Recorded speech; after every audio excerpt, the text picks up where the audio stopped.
Mata kita tiba-tiba ditarik, jangan lihat. Dan kita nggak mau lihat. Itu sir puasa. Ini yang disebut muraqabah. Apa sebutannya? Muraqabah. Jadi kalau mau cepat merasakan kehadiran qalbu, diperhatikan Allah, lazimu as-saum.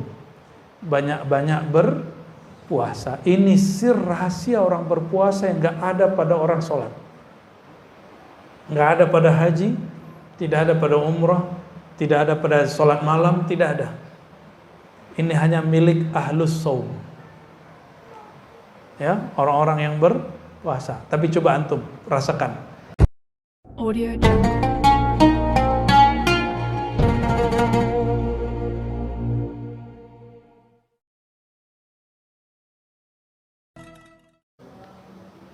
Wa ala alihi wa ashabihi wa li baitihi wa dzurriyyatihi ajma'in. Amma ba'du. Baik, saudara-saudariku karena Allah, ini request dari yang khidmat di Ribat Nuraniyah Jati Kramat, biar penutupannya dibuat malam Jumat, biar yang nggak bisa hari biasa ikut ngaji. Tapi saya jawab, sama aja, mau Senin malam Selasa, mau malam Minggu sama aja, yang datang segitu aja, bener kan? Yang datang segitu aja, nggak ngaruh. Jadi next tetap hari Senin kalau kita buat acara, ya. Biar saya malam minggunya bisa kemana gitu, ya. Ini karena request tim khidmat, sebenarnya pengen dikunjungi sebenarnya, karena Senin lalu kita nggak sempat kesini. Ya udah kita tawakufan, jadi sekaligus tawakuf, pengajian kita tutup untuk sementara. Dan selama puasa di sini ada tarawih insya Allah, ya. Nanti sudah ada imamnya, tenang aja. Mungkin disepakati apakah sampai full sampai akhir atau 20 hari atau 15 hari, silakan nanti diatur. Yang penting di sini nanti ada tarawih, ya. Kita tidak mengharuskan 20 rakaat, boleh 11, tapi kita mengharuskan 2 plus 2 plus 2 begitu. Jadi bukan 4, ya. Jadi kalau 4 saya tidak izinkan buka tarawih di sini. Enggak usah, ya. Karena Nabi SAW dalam hadisnya selalu 2. Adapun hadis yang menyebutkan arba'an, hadisnya sudah dijelaskan di hadis keduanya bahwa maksudnya arba'an 2 salam, ya.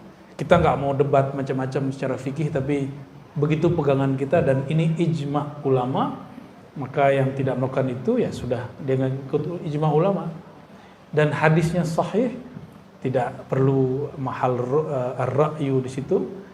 Orang pertama yang menggunakan 4 itu bukan ahlus sunnah, tapi Syekh Sun'ani, seorang Zaidiyah. Lalu diikuti oleh Syekh dari India namanya Al-Mubarakfuri, seorang Hanafi, kemudian keluar dari Hanafi dan menjadi pengikut Athari.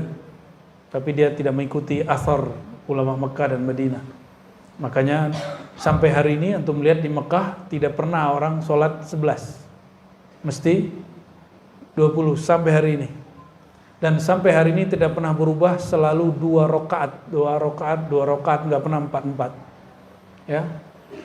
Meskipun masih ngotot di Sahih Bukhari, Aisyah mengatakan Nabi sholat 4. Oke, itu bukan hadis tarawih, itu hadis witir, dan juga keliru cara memahaminya, karena hadis itu am, nahnu la na'mal bil am, na'mal bil khas, ya. La yu'malul am biwujudil khas. Tidak boleh mengamalkan yang am, hadis yang umum, ketika sudah ada hadis yang khusus yang menjelaskannya. Jadi kalau ada pengurus masjid, pengurus musola, surau, jangan ditanyakan ke jamaah, tanyakannya ke siapa? Ke ulama. Kalau jamaah maunya cepat-cepat, kan? Kalau perlu nggak usah sholat tarawih lah. Kalau mau cepat-cepat, maunya nggak banyak, ya. Jadi setiap Ramadan itu pengurus nanya, bagaimana jemaah kita sholat 11 atau 20? Ya jemaah kan pemalas. Mintanya berapa? Iya, 11. 11, 22 atau 44, pasti jawabnya 4. Bukan karena dia Muhammadiyah atau NU, itu masalah malas saja. Nah, saya menghargai kalau ada majelis tarjih memutuskan 4-4, tapi bagi saya itu berbeda dengan tarjih awal. Ya, Muhammadiyah majelis tarjih awal itu 2-2-2-2. Silakan cek sendiri. Saya punya bukunya. Dan kok yang kemudian beberapa tokoh mereka mengikuti pandangan Son'ani. Itu aneh. Mengikuti pandangan Mubarakfuri, lalu Albani. Albani oke, dia 11, tapi dia 2-2-2-2 bukan 4-4-3. Albani. Tapi Albani juga keliru. Kenapa? Karena hadis 11 bukan hadis tarawih, tapi hadis sholat witir. Silakan cek sendiri Sahih Bukhari, Muslim, Abu Daud, Tirmizi dan hadis yang lain. Kenapa? Dalilnya apa? Cek di situ, Nabi sholat malam tidak lewat, tidak lebih dari 11 rakaat, baik di bulan Ramadan atau di luar Ramadan. Ini lafaznya begitu. Coba antum lihat, adakah sholat tarawih di luar Ramadan? Ada nggak? Oleh karena itu, hadis ini bukan hadis sholat tarawih, itu hadis sholat witir. Karena witir paling tinggi, paling banyak 11 rakaat. Oke? Nah, ini pembahasan saya tahun-tahun 2004 sampai 2010 itu masih begitu-gitu pembahasannya ya. Karena sekarang penting dibahas, ya kita bahas ala kadarnya. Namun kalau ada yang ngotot saya 4-4, nggak usah juga berdebat. Biarin aja, nggak usah berdebat. Karena berdebat itu saudara jadi lawan. Lawan jadi musuh yang dibenci sampai mati nanti. Itu sebabnya Allah membenci orang berjidal. Karena antum lihatlah sendiri ya. Debat presiden dulu temenan cuma karena nyerang pribadi, jadi temenan nggak sekarang? Nggak ada ya. Sama urusan dalil, orang kalau berdebat nggak akan baik. Oleh karenanya salah satu adab kita, la nujadilu ahadan illa daruratan. Kita tidak berjidal berdebat kecil darurat. Darurat itu apa? Dia datang ke majelis kita, masa kita nggak bales? Itu harga diri itu. Ya, atau kita diundang, kita nggak ngajak debat, kita diajak debat di kandang dia, hajar aja langsung. Ya. Tapi kita nggak akan nantang orang berdebat. Ya, itu adab kita. Yang nantang debat, laisa minna, baginda Rasulullah. Karena ini tawakufan mau Ramadan, kitab Al-Luma karya Imam Abu Nasr As-Sarraj At-Tusi, kita buka bab zikrus saumi wa adabuhum ya, wa adabihim fihi. Ini halaman 151. Ini kalau kitab yang ini nih, atau sama nggak? Ustadz Rahmat sama nggak kitabnya? Oh sama ya. Yang nggak punya kitabnya, PDF-nya ada ya. Semoga nanti tim ribat mau nerjemahin kitab ini. Kalau nggak nanti cuma teman-teman kita penerbit keislaman mau nerjemahin ya. Saya siap ngasih kata pengantarnya, nggak usah dibayar. Kita support dengan ngasih kata pengantar, insya Allah ya. Bismillahirrahmanirrahim. Al-Fatihah ila ruhin Nabi sallallahu alaihi wasallam wa ila al-muallif Al-Imam Abu Nasr Abdullah As-Sarraj At-Tusi. Al-Fatihah. Bismillah.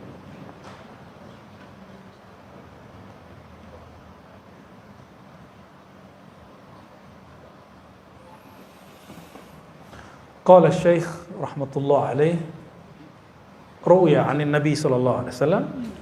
Syekh Abu Nasr As-Sarraj pengarang kitab berkata, diriwayatkan dari Nabi sallallahu alaihi wasallam, Allah berfirman. Ini berarti hadis qudsi. As-sawmu li wa ana ajzi bih. Saum itu milikku, wa ana ajzi bih. Akulah yang langsung membalasnya. Ini firman Allah. Maka Saum itu perbuatan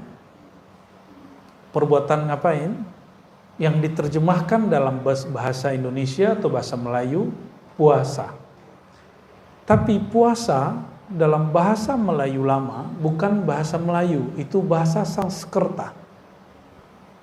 Bahasa Sanskerta yang bermakna mendekat kepada yang Maha Esa. Ya, uasa. Mendekat kepada yang Maha Esa. Itu arti dari puasa. Maka orang-orang dahulu sebelum Islam masuk, mereka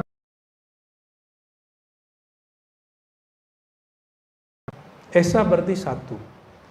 Ketika Islam masuk ke Nusantara, ulama-ulama kita cari padanan kata yang mudah dipahami oleh bangsa kita, sehingga mereka tidak merasa asing dengan agama ini.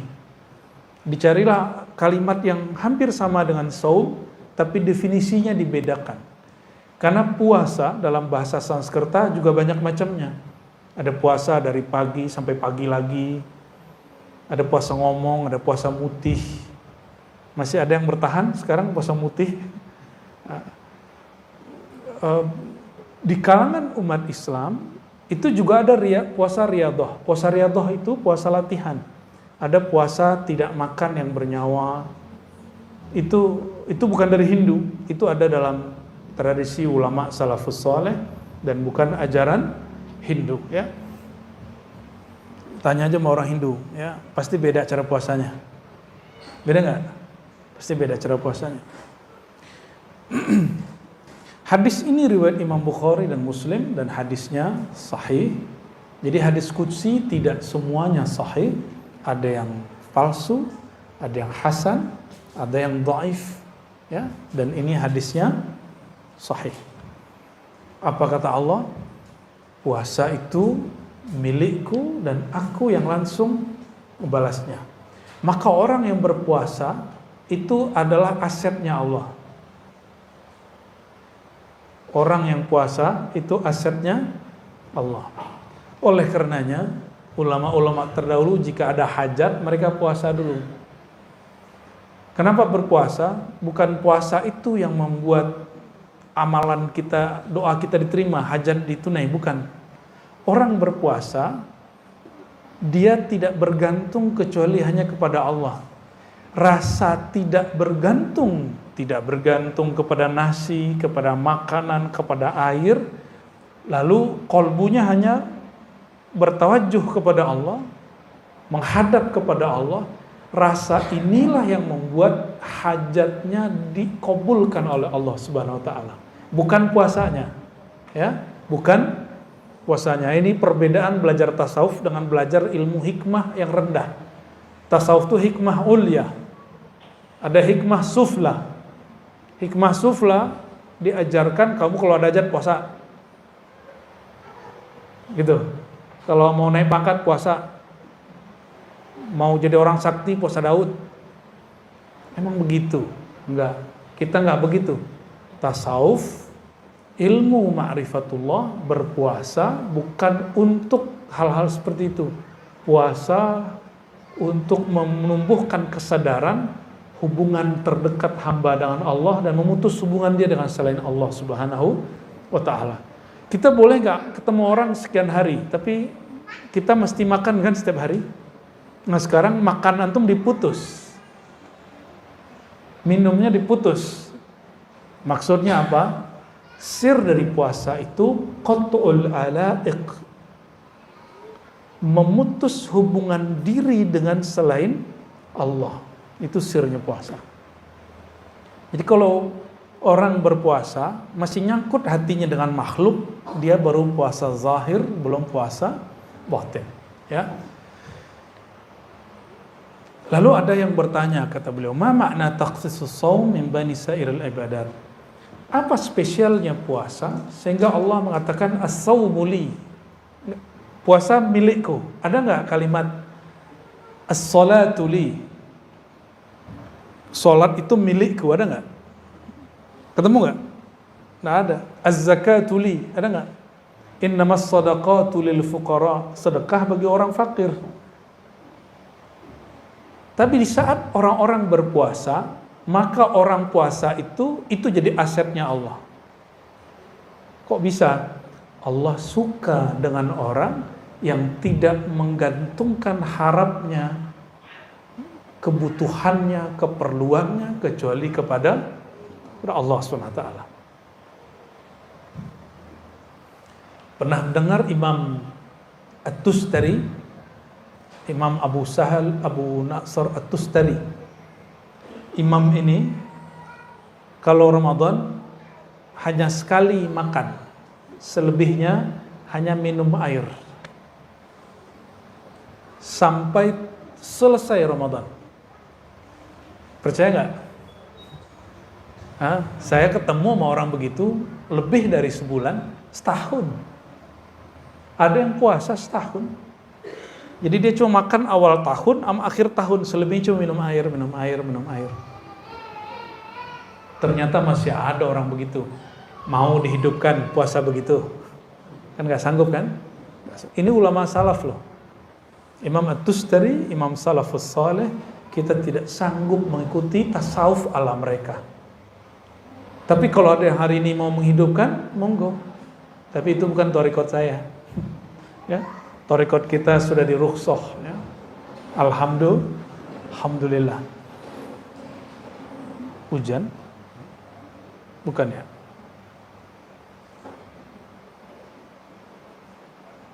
Coba perhatikan di sini. Qad alimna anna jami'al a'mal lahu.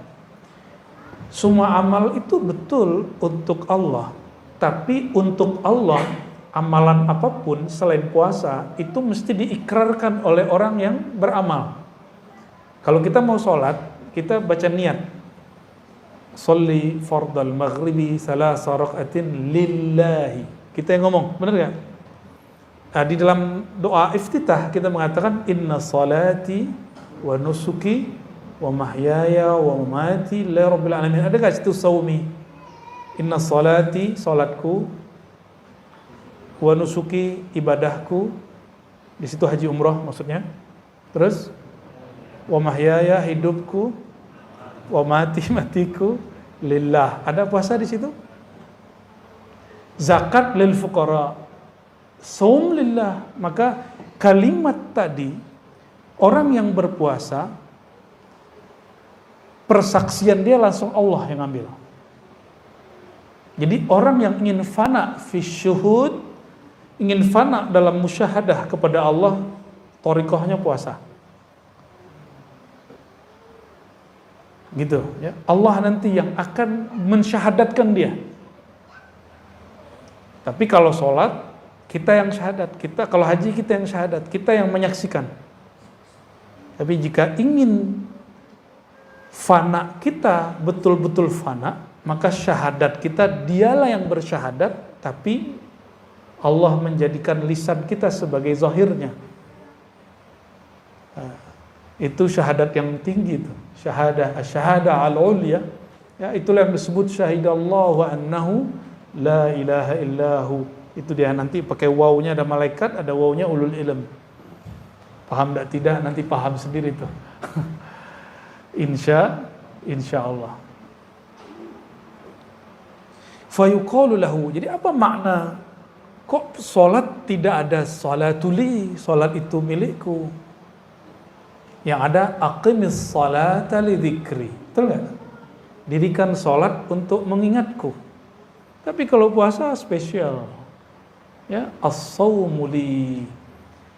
Saum itu milikku. Maka orang yang berpuasa dia sangat dekat kepadaku. Ya. Fa yuqalu lahu ma'nayan. Karena ada dua makna dalam lafaz hadis qudsi tadi. Anna lis-saum takhsisan. Ada keistimewaan pada saum yang berbeda dengan seluruh ibadat yang muftaradat, ya. Kenapa? Semua ibadah itu harakat jawarih. Lianna jami'al muftaradat harakatun jawarih. Semua amal yang kita amalkan hari-hari, zikir pagi sore, sholat duha, sholat zuhur, semua sholat, apalagi haji, umroh, semuanya amal anggota. Kalau sedekah, amal harta, semuanya zahir. Karena dia zahir, dapat dilihat dan diakses oleh makhluk. Kita tadi dilihat makhluk, betul? Orang haji dilihat makhluk, sedekah dilihat makhluk, betul? Apalagi zikir pagi sore bisa kedengaran sama makhluk, semua baca Quran kedengaran sama makhluk. Minimal nggak kedengaran, terlihat kita baca atau mulut kita gerak-gerak. Orang puasa, siapa yang bisa lihat?